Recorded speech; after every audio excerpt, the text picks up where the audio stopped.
முக்கிய செய்தி. நகைச்சுவை நடிகர் சிங்கமுத்துவிற்கு வடிவேல் குறித்து அவதூறாக பேசியதை அடுத்து 5 கோடி ரூபாய் நஷ்ட ஈடு கோரி வழக்கானது தொடரப்பட்ட நிலையில் தற்போது சிங்கமுத்துவிற்கு உயர்நீதிமன்றம் உத்தரவானதை பிறப்பித்திருக்கிறது. வடிவேலுக்கு எதிராக அவதூறாக பேசக்கூடாது என்றும் உத்தரவை பிறப்பித்திருக்கிறது. சிங்கமுத்துவிற்கு உயர்நீதிமன்றம் தடை உத்தரவை பிறப்பித்திருக்கிறது. வழக்கு விசாரணையில் சிங்கமுத்து அவதூறாக பேசுவதற்கு தடை விதித்து உயர்நீதிமன்றம் உத்தரவானதை பிறப்பித்திருக்கிறது.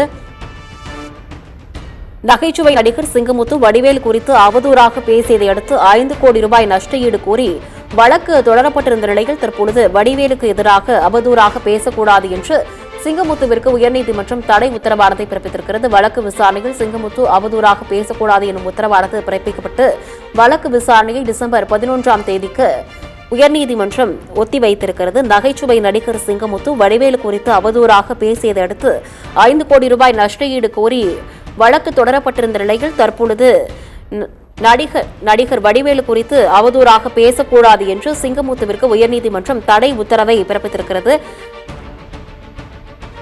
இந்த வழக்கு விசாரணையானது டிசம்பர் 11ஆம் தேதிக்கு தற்பொழுது ஒத்திவைக்கப்பட்டிருக்கிறது.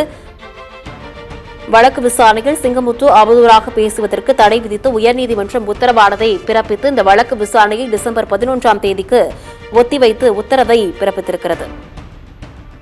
நகைச்சுவை நடிகர் சிங்கமுத்து வடிவேலு குறித்து அவதூறாக பேசியதை அடுத்து 5 கோடி ரூபாய் நஷ்ட ஈடு கோரி வடிவேலு தரப்பில் வழக்கானது தொடரப்பட்டிருந்த நிலையில் தற்பொழுது சிங்கமுத்து வடிவேலு குறித்து அவதூறாக பேசக்கூடாது என்று அந்த வழக்கை உயர்நீதிமன்றம் சிங்கமுத்துவிற்கு தடை விதித்து உத்தரவானதை பிறப்பித்திருக்கிறது. வழக்கு விசாரணையில் சிங்கமுத்து வடிவேல் குறித்து அவதூறாக பேசுவதற்கு தடை விதித்து உயர்நீதிமன்றம் உத்தரவை பிறப்பித்து வழக்கு விசாரணையை டிசம்பர் 11ஆம் தேதிக்கு ஒத்திவைத்து உத்தரவை பிறப்பித்திருக்கிறது.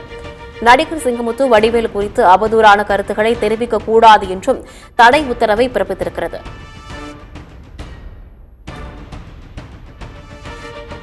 வடிவேலு குறித்து அவதூறாக பேச மாட்டேன் என உத்தரவாத மனு தாக்கல் செய்ய வேண்டும் என நீதிமன்றம் தரப்பிலிருந்து உத்தரவானது பிறப்பிக்கப்பட்டிருக்கிறது.